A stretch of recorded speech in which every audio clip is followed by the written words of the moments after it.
계속해서 요한복음의 말씀을 우리가 살펴보면서 함께 은혜를 나누고자 합니다. 오늘 우리를 위로하시는 예수님 그 네 번째 말씀을 살펴보려고 합니다. 특별히 우리가 이 시대를 살아감에 있어서 예수님을 늘 붙들면서 살아가야 됩니다. 그렇지 않으면 모든 것을 놓쳐버리는 그런 삶이 되기 때문에 그렇습니다. 예수님을 놓치지 마시고 늘 붙잡으시는 성도님들이 되시기를 바랍니다. 오늘 예수님은 오늘 또 우리에게 위로의 말씀을 해주시고 계시는데요. 위로의 말씀을 날마다 매 순간 오직 예수님만을 믿고 따를 때 우리에게 이 말씀이 들려지게 되어진다라는 것이지요. 오늘 이 짧은 말씀인데 첫 번째로 우리가 볼 말씀은 예수님은 제자들에게 지금은 그들이 이해하지 못하는 것을 앞으로 이해하게 될 것이다 라고 이렇게 말씀을 하고 있습니다. 자, 25절 말씀 다시 한번 같이 볼까요? 25절 읽겠습니다. 이것을 비유로 너희에게 일렀거니와 때가 이르면 다시는 비유로 너희에게 이르지 않고 아버지에 대한 것을 밝히 이르리라. 여기 말씀을 보니까 비유라는 단어를 쓰고 있지요. 지금 25절 끝에 보니까 비유로 이렇게 신약해가지고 밝히 이르리라라는 말씀을 하고 있습니다. 그러니까 예수님은 지금 비유라는 단어를 밝히 이르시는 말씀과 대조로 이렇게 25절 말씀을 하고 있거든요. 물론 예수님이 어떤 것을 비유로 말씀하셨다고 해서 예수님이 그것을 불분명하게 말씀하신 것은 아닙니다. 예수님은 언제나 모든 것을 분명하게 말씀하셨습니다. 단지 우리 듣는 사람의 이해력이 부족해서 그것을 깨닫지 못할 뿐입니다. 예컨대 바다 위에 떠 있는 빙산을 생각해 보세요. 빙산의 일각이다라는 말을 우리가 하잖아요. 빙산의 크기는 엄청납니다. 그러나 지극히 일부분만 바다 위에 떠 있지요. 그 대부분은 바다 밑에 감추어져 있습니다. 그래서 비유라는 말의 의미도 마찬가지입니다.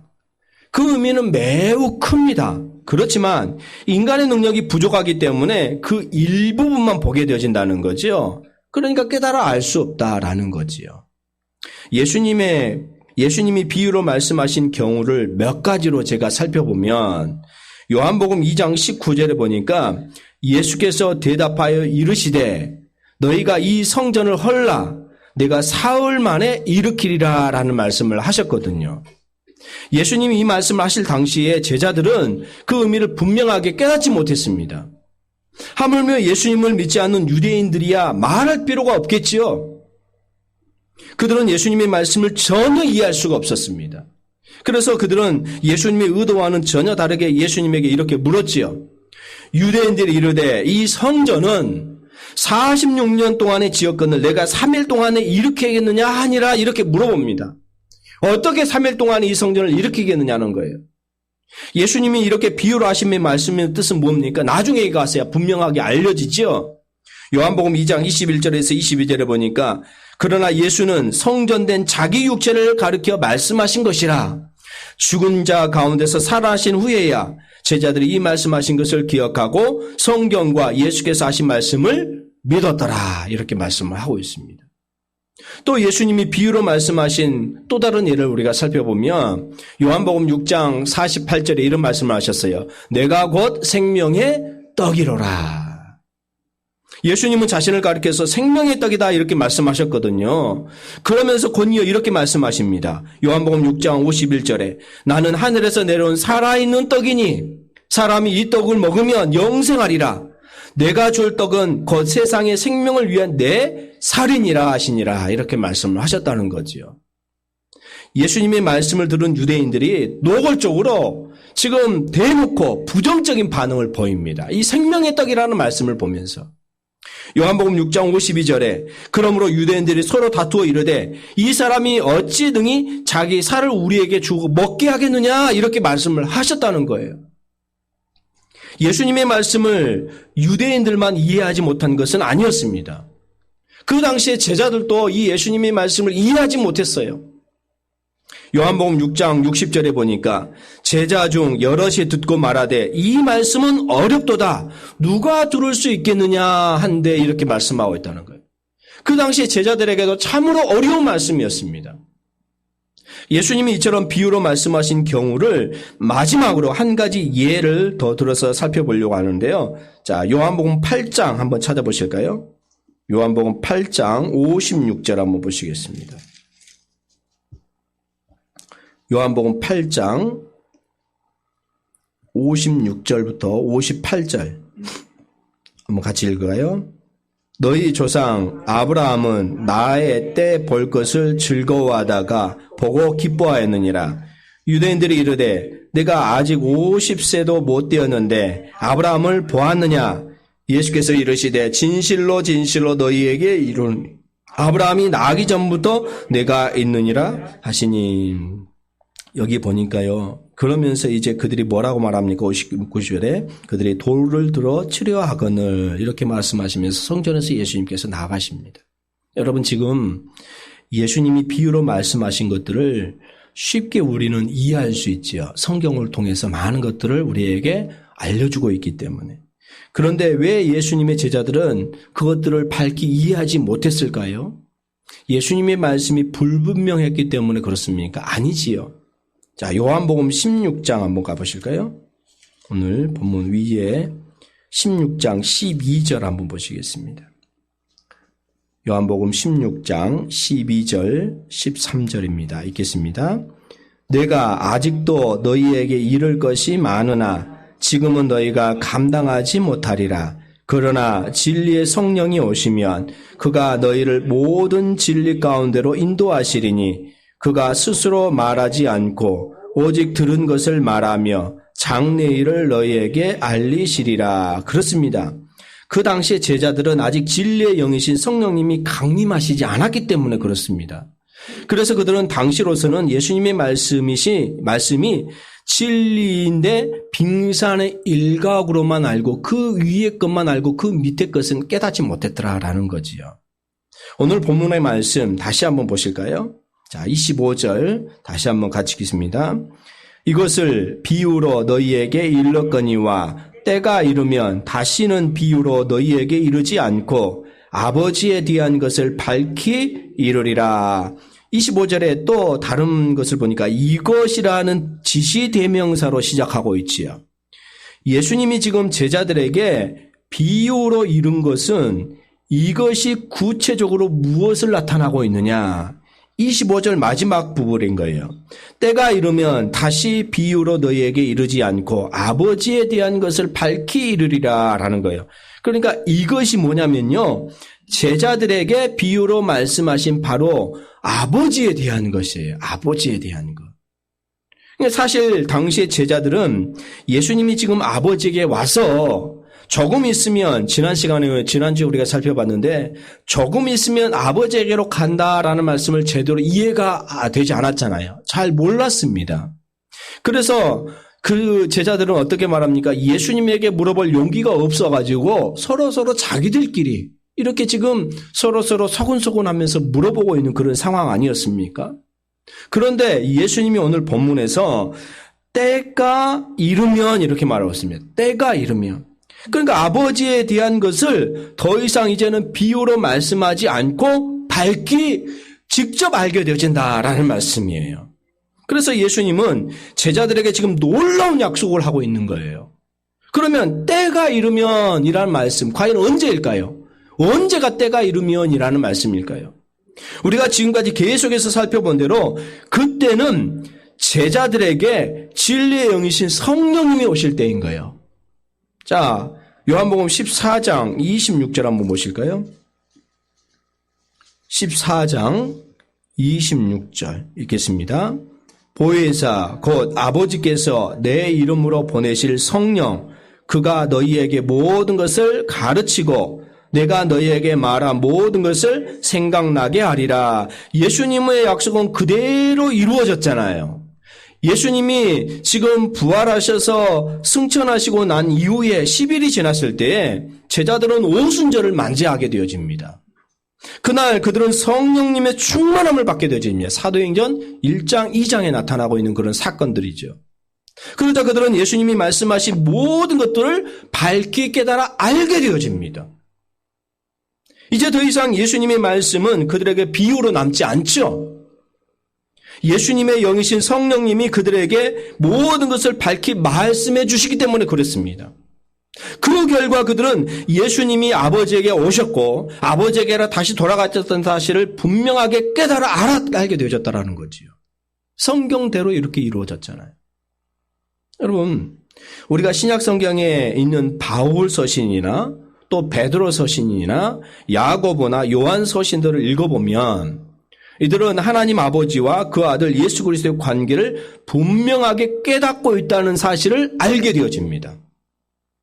단지 요한계시록 경우에만 예외입니다. 예수님의 말씀이 당시 제자들에게 비유로 들려졌던 것처럼 이제는 요한계시록에 있던 말씀들은 우리에게 이제 비유로 들려지죠. 왜요? 요한계시록이 앞으로 되어질 일들을 말씀하고 있기 때문에 그렇습니다.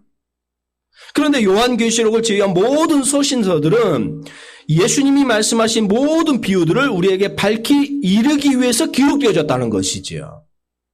성령님이 오신 이래 제자들은 예수님의 비유를 밝히 이해하게 되어졌다는 것입니다. 그래서 그 이해된 말씀을 자기들이 기록한 거예요. 그래서 예수님은 요한복음 16장 23절 한번 보시겠습니다. 16장 23절 읽겠습니다. 그날에는 너희가 아무것도 내게 묻지 아니하리라. 내가 진실로 진실로 너희에게 이르노니 너희가 무엇이든지 아버지께 구하는 것을 내 이름으로 주시리라. 그날에는 너희가 아무것도 내게 묻지 아니하리라. 그들이 묻고 싶어 했던 것은 성령님이 오시게 되면서 저절로 깨달아 알게 되어졌기 때문에. 사도 바울이 고린도전서 2장 9절에 이렇게 말씀했습니다. 한번 찾아보실까요? 고린도전서 2장 9절 한번 보시겠습니다. 264쪽 한번 보실까요? 고린도전서 2장 9절 264쪽 같이 읽습니다. 기록된 바 하나님이 자기를 사랑하는 자들을 위하여 예비하신 모든 것은 눈으로 보지 못하고 귀로 듣지 못하고 사람의 마음으로 생각하지도 못하였다 함과 같으니라. 여기 보니까요. 세상 사람들은 보지 못하고 듣지 못하고 마음으로 생각하지 못한 것을 우리는 보고 듣고 마음으로 생각합니다. 그 이유가 뭘까요? 우리가 그들보다 많이 배웠기 때문에 그렇습니까? 우리가 그들보다 머리가 좋기 때문에 그렇습니까? 아닙니다. 바울이 그 다음 절에 고린도 2장 10절 말씀에 기록하고 있어요. 10절 읽겠습니다. 오직 하나님이 성령으로 이것을 우리에게 보이셨으니 성령은 모든 것, 곧 하나님의 깊은 것까지도 통달하시느니라. 우리에게 성령님이 함께 하셔서 우리를 진리 가운데 인도해 주시기 때문에, 물론 경우에 따라서 성령님 우리에게 직접적인 깨달음을 주실 때도 있습니다. 그러나 때에 따라서는 다른 사람을 통해서 우리에게 깨닫던 경우도 있다라는 거지요. 어떤 경우든지 우리를 가르치시는 분이 오늘날 성령님께서 함께할 때 우리의 모든 것들을 드러나게 알게 하시고 나를 통해서 일하시는 하나님이신 줄 믿습니다. 행여 우리에게 아직도 예수님의 말씀이 이해되지 않는 비유의 말씀이 있진 않은지, 예수님은 우리에게 아버지에 관한 것을 더 이상 비유로 이루시지 않으시고 성령님을 통해서 밝히 말씀해 주시기를 원한다라는 것입니다. 예수님을 믿는 우리에게는 이제는 성령님이 주어졌기 때문에, 그렇기 때문에 우리는 성령 충만함을 위해서 늘 기도해야 된다는 것입니다. 그리함으로 해서 예수님의 말씀이 더 이상 우리에게 비유로 남지 아니하고 밝히 깨달아지고 달고 오묘한 생명의 말씀이 되어지는 줄 믿습니다. 그 결과 예수님의 말씀이 우리의 삶 가운데 살아 역사하셔서 우리의 삶이 말씀 안에서 늘 풍성하게 되어진다라는 거예요. 지금 예수님께서 25절 말씀 첫 번째로 이렇게 말씀해 주신 거예요. 자, 두 번째로 예수님은 제자들에게 기도의 문이 활짝 열릴 것이라고 또 말씀하고 있습니다. 오늘 본문 26절 보실까요? 26절 읽겠습니다. 그날에 너희가 내 이름으로 구할 것이요 내가 너희를 위하여 아버지께 구하겠다 하는 말이 아니니. 무슨 뜻일까요? 성령님이 우리에게 오시면 우리는 무엇이든지 예수님의 이름으로 하나님 아버지께 직접 구할 수 있습니다. 따라서 예수님은 더 이상 우리를 위해서 기도해 주실 필요가 없다는 뜻입니까? 분명 이 말씀을 우리가 좀 더 다시 알기 위해서 한번 또 말씀을 살펴볼까요? 로마서 8장 한번 보실게요. 로마서, 요한복음 사도행전 로마서죠. 로마서 8장 34절 한번 보시겠습니다. 로마서 8장 34절 250쪽입니다. 함께 읽겠습니다. 누가 정죄하리요 죽으실 뿐 아니라 다시 살아나신 이는 그리스도 예수시니 그는 하나님 우편에 계신 자요 우리를 위하여 간구하시는 자신이라. 예수님이 지금 하나님 우편에 앉으시죠, 계시죠. 분명 그러면서 우리를 위해서 간구하신다 이렇게 말씀하고 있잖아요.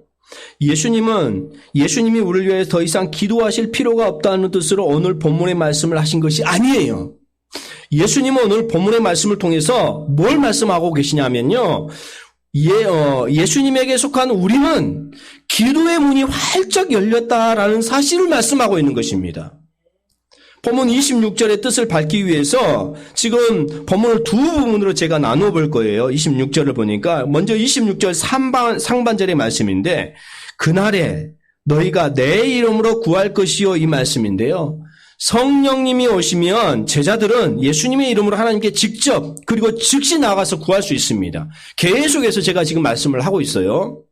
예수님은 이미 요한복음 16장 그 위에 23절 24절 한번 보실까요? 자, 23절 24절 읽겠습니다.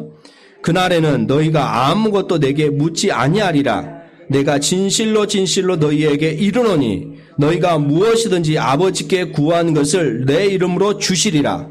지금까지는 너희가 내 이름으로 아무것도 구하지 아니하였으나 구하라. 그리하면 받으리니 너희 기쁨이 충만하리라. 성령님이 오시면 제자들에게는 하나님에게 직접 그리고 즉시 나아갈 수 있는 특권이 주어졌지요. 뭘 통해서? 기도를 통해서.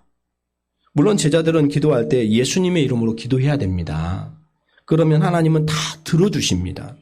예수님의 이름으로 구한다는 것은 뭡니까?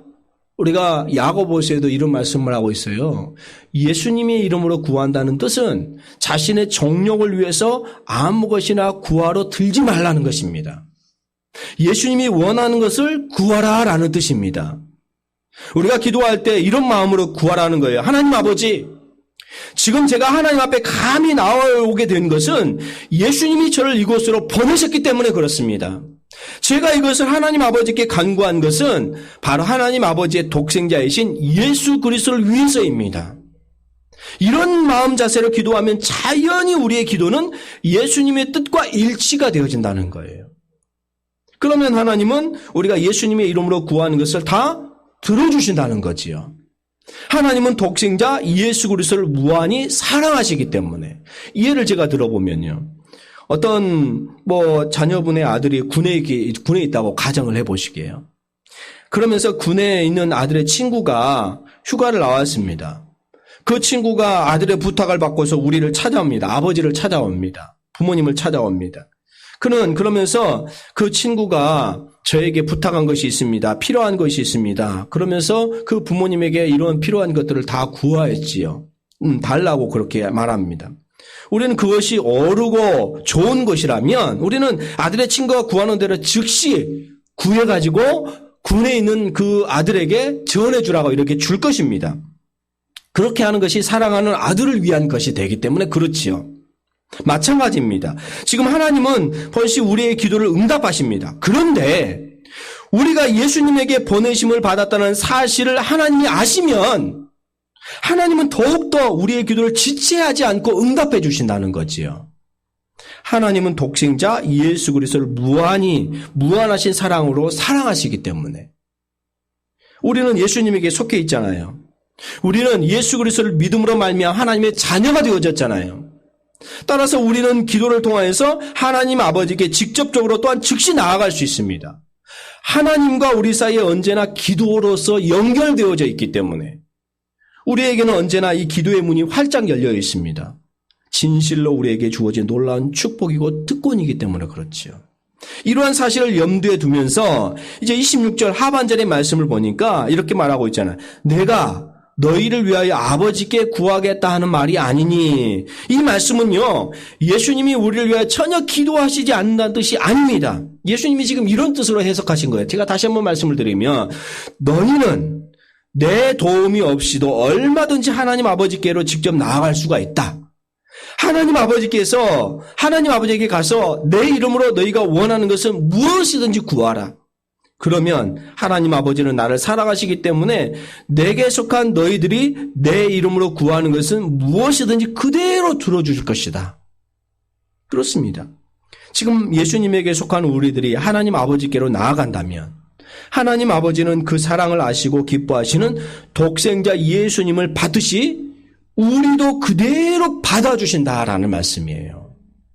얼마나 놀라운 축복입니까? 얼마나 놀라운 특권입니까? 물론 우리는 예수님이 말씀하신 대로 예수님의 이름으로 직접 하나님의 은혜의 보좌 앞에 나아갈 수가 있습니다. 그러나 때로는 로마서 8장 34절의 말씀처럼 예수님이 우리를 위하여 기도하시는 것이 필요할 때가 있다라는 거예요. 그때가 언제입니까? 다시 로마서 보실까요? 로마서 8장 26절 한번 보시겠습니다.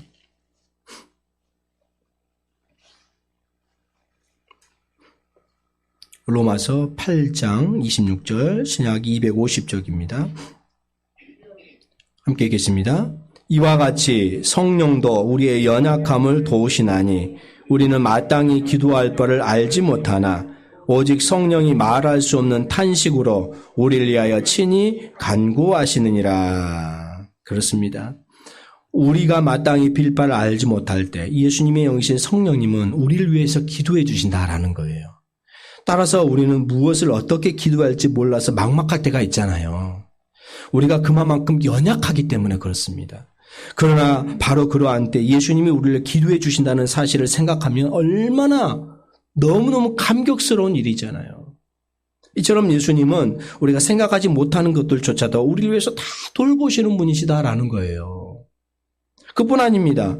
요한일서 2장 1절과 2절에 보니까 이렇게 말씀하고 있어요. 나의 자녀들아 내가 이것을 너희에게 쓰면 너희로 죄를 범하지 않게 하려 함이라. 만일 누가 죄를 범하여도 아버지 앞에서 우리에게 대언자가 있으니 곧 의로우신 예수 그리스도시라. 그는 우리 죄를 위한 화목제물이 되었다. 이렇게 말씀을 합니다. 우리가 죄를 지었을 때 예수님 우리의 대언자가 되셔서 하나님 아버지에게 우리의 죄의 용서를 위해서 기도해 주신다는 거죠. 이는 예수님이 우리 죄를 위한 화목제물이 되었기 때문에 가능한 일인 것입니다. 이처럼 예수님은 우리 스스로 할 수 없는 것들을 위해서 기도해 주신다라는 거지요. 우리에게는 다음과 같은 일이 가능하게 된 거지요. 로마서 8장 28절에 보니까 우리가 너무 잘 알고 있는 말씀이죠. 우리가 알거니와 하나님을 사랑하는 자, 곧 그의 뜻대로 부르심을 입은 자들에게는 모든 것이 합력하여 선을 이루느니라. 예수님에게 속한 우리에게는 모든 것이 합력하여 선을 이루게 되어 있습니다. 그 이유가 뭘까요? 예수님의 영이신 성령님이 끊임없이 우리를 위해서 기도해 주시기 때문에 그렇습니다. 하나님과 우리 사이에 어떤 벽이 우뚝 서 있는 것이 아니죠. 다시 말해서 우리가 기도할 때 하나님이 벽 뒤에서 우리의 기도를 들은 것이 아니라는 말씀이에요. 우리가 원하는 것을 하나님에게 나아가서 우리가 직접 예수님의 이름으로 구할 수가 있습니다. 물론 때에 따라서는 우리가 무엇을 또 어떻게 구해야 할지 모르는 경우도 있습니다. 그러면 예수님이 우리를 위해서 기도해 주신다는 거지요.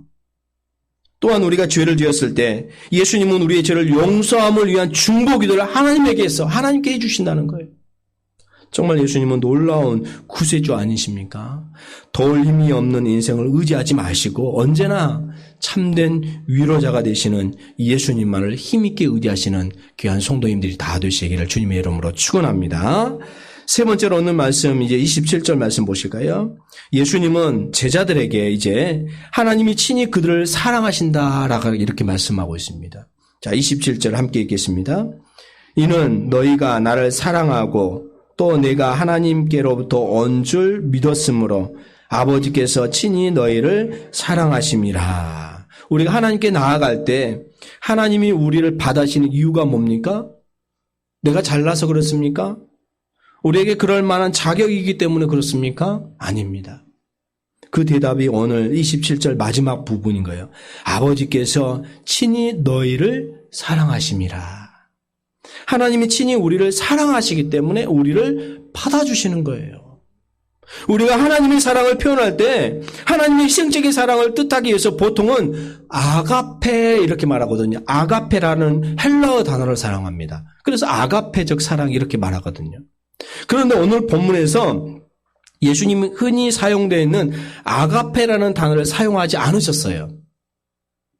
그 대신에 예수님 독특하게 헬라어 단어 어떤 단어를 사용했느냐면요. 너희를 사랑하심이라 이런 사랑이라는 단어를 필레오라는 단어를 쓰셨습니다. 필레오. 헬라어에서 필레오는 가족들과 동기들 간의 사랑을 뜻합니다.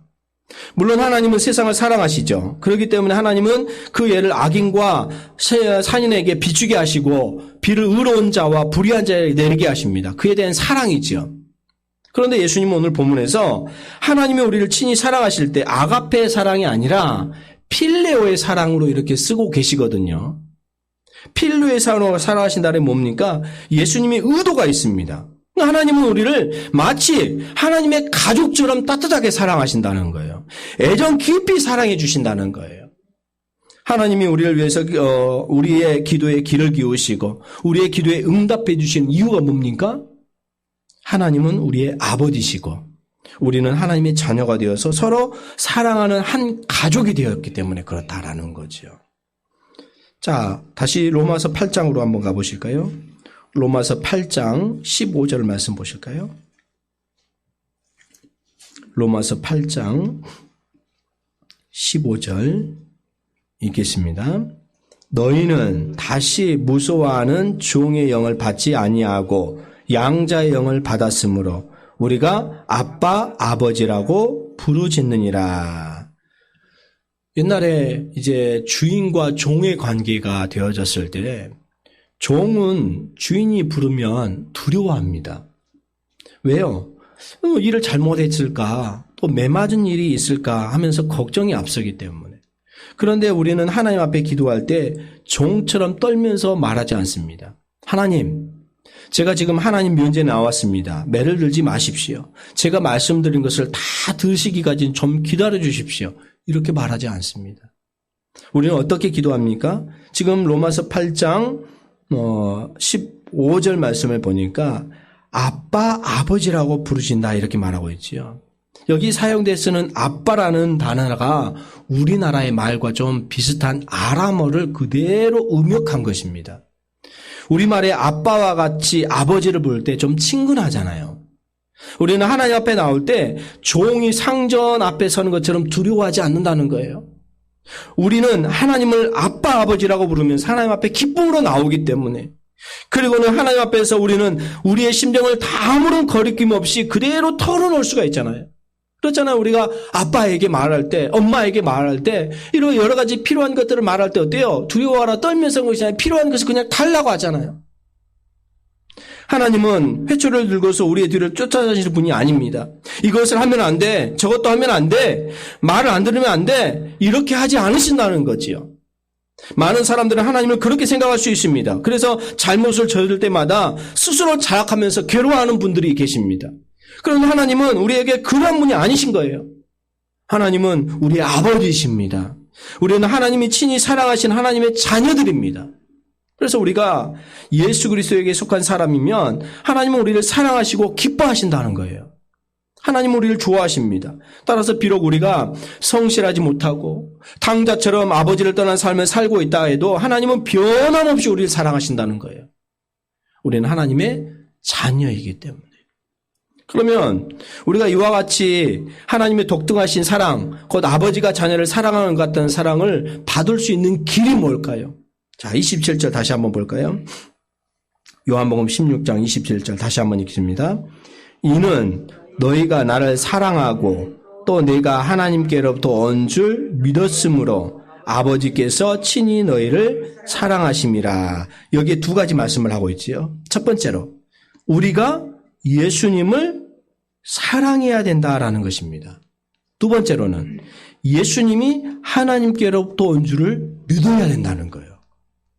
이 두 가지가 우리에게 있으면 우리는 하나님의 자녀가 되어서 하나님의 각별하신 사랑을 받게 되어진다는 거지요.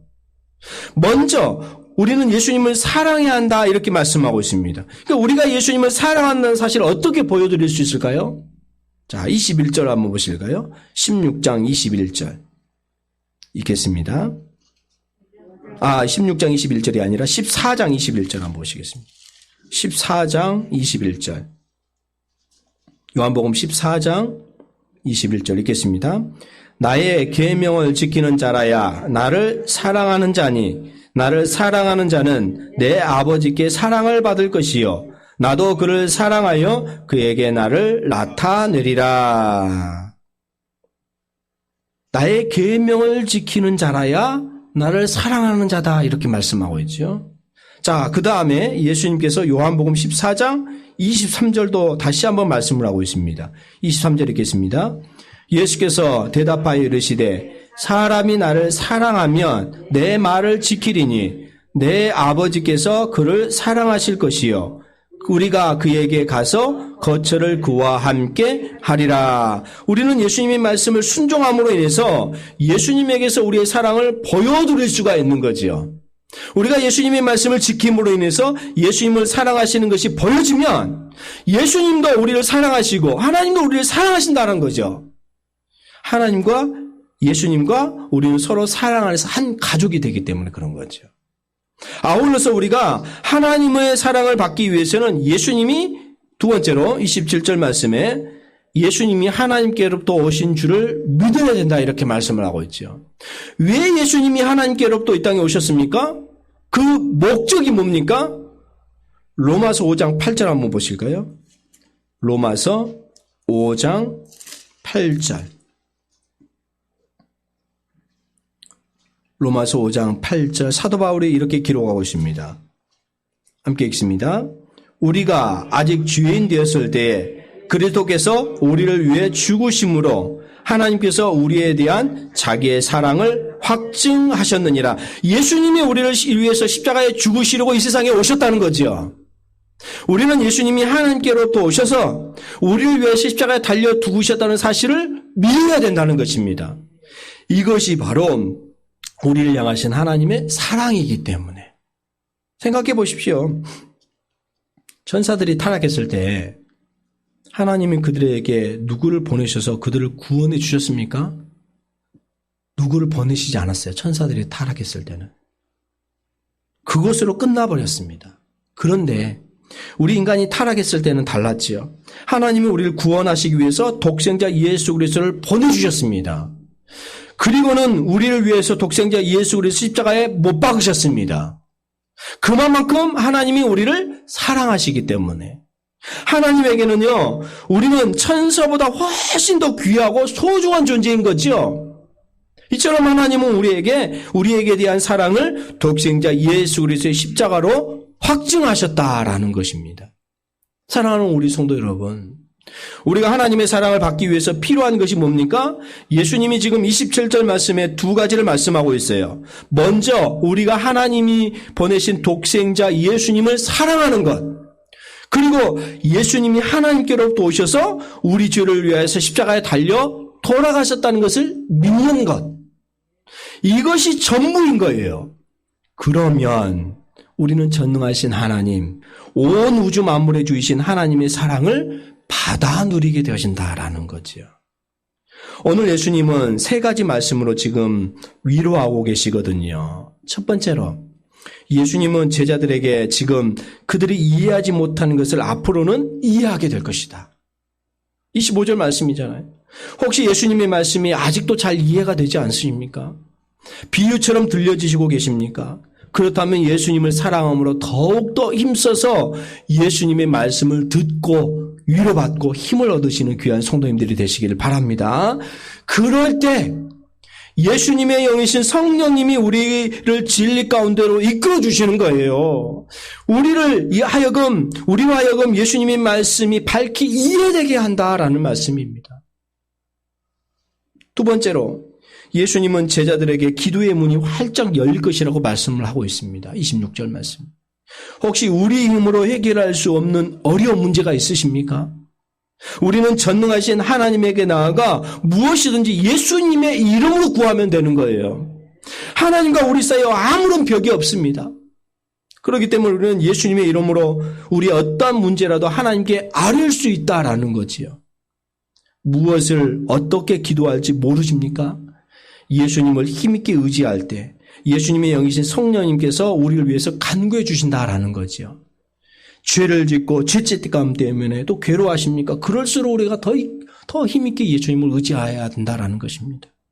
예수님은 우리를 위한 화목제물이 되셨기 때문에 우리의 대언자가 되셔서 우리의 죄사함을 하나님에게로 기도해 주신다라는 거지요.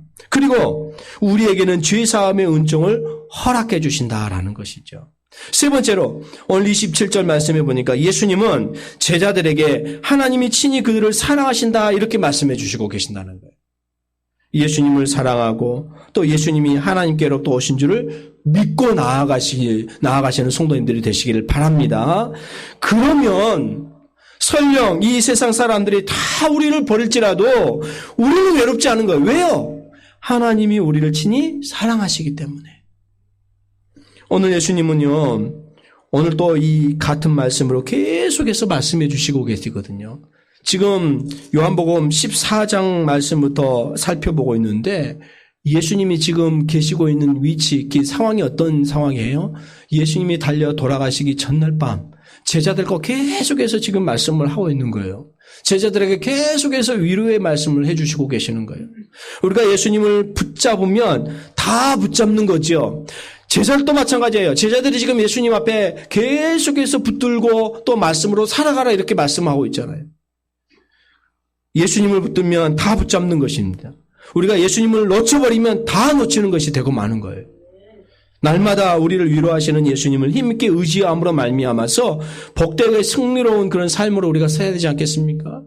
이 말씀을 붙들고 이제 사도행전에서 제자들이 어떻게 나아갑니까? 어떻게 서고 있느냐를 우리가 보면 되잖아요. 그대로 되어지고 있는 그런 모습을 볼 수 있잖아요. 예수님의 말씀은 어때요? 살아 운동력이 있어서 뼈와 골수와 모든 것 같이 쪼개지는 그런 말씀 아니겠습니까?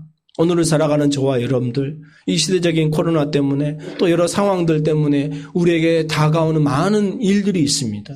그걸 보지 마시고 오늘 예수님께서 비유로 말씀해 주셨다고 이렇게 말씀하는 비유가 아니라 이제 우리에게 밝게 들려주는 그런 말씀, 뭐예요? 이제는 성경을 통해서 예수님의 그 귀한 말씀을 깨닫고 우리가 힘있게 나아갈 때 하나님께서 우리에게 힘을 주시는 거예요.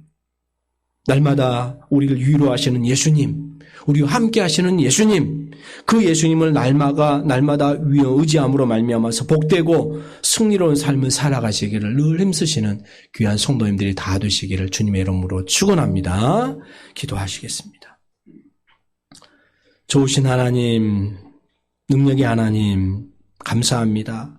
오늘 제자들에게 또다시 위로해 주시는 귀한 말씀 우리가 살펴봅니다. 오늘 제자들에게 다시 한번 친히 이제는 말씀해 주시면서 역사해 주신 하나님, 이해하지 못한 것을 앞으로 이해하게 될 것이라고 말씀해 주셨습니다. 제자들에게 또 기도의 문이 활짝 열릴 것이라고 말씀해 주셨습니다. 오늘 우리에게 여러 가지 문제가 있습니까? 어려운 문제가 있습니까?